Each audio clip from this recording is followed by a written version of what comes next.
You may have, or may not have, noticed it's been over a week since my last video.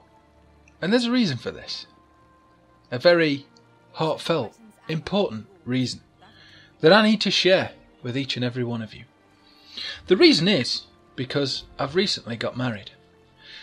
It's been a long process of courting, meticulous planning, and creating an ever-growing bond that's eroded the entirety of my week's 3 hours.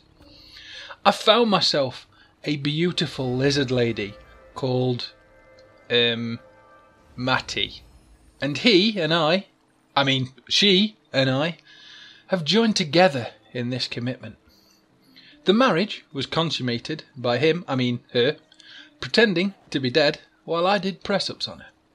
Now this doesn't sound romantic, but she fucking loved it. Even the witness jumped in for a cheeky teabag. If you're wondering why anyone would do this, well, that's because if you marry someone else in the game and then play together as part of a group, you get a big XP boost, so it just seemed like a no-brainer for us, despite the fact being married to such a special individual is somewhat challenging. Somewhat challenging indeed. In all seriousness though, I'm really enjoying this game at the moment. I've joined a clan as well now, which I would recommend doing, as the game has a lot of things that are just a lot more fun when you're doing them in a group with other people. And that kind of brings me on to something else actually. I have found something that I don't like, and that is the group finder tool for the 4-player dungeons. It'll find you random people that are also looking for the same dungeon as you are and automatically form a group together, which sounds like a great thing. However, every time I have used it, literally every single time, it's found me a group of people, but it then does not force those players to actually come to the dungeon. So you'll be sat there in your 4-man group, while the rest of them run around like turnips, never actually coming to the place they signed up to be at all. PvP, on the other hand, just seems to be getting better and better for me. Really enjoying it at the moment.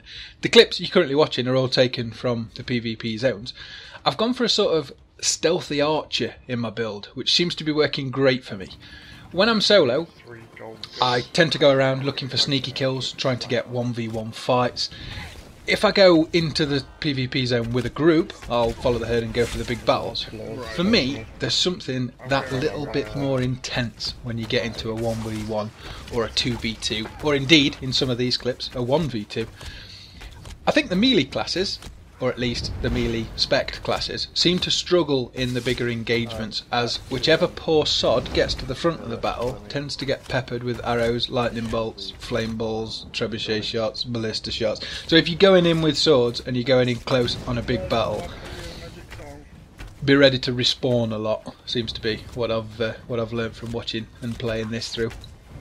The good thing though is that you're not restricted, so even if you are a melee class, when you go into Cyrodiil, you can sort of use a staff and attack from range, or use a bow and attack for range, and you can just use your melee weapons and quick switch between them for different kinds of engagements. So that's a good way of getting around that problem.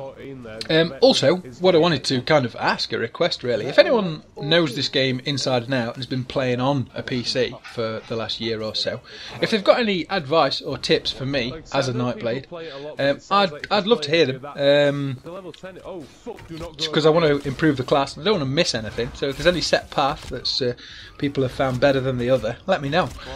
Also, there's been no honeymoon from the wedding. They won't let her have a passport. That's all for now. Have a good... That scared me for a second while I used my ballistic.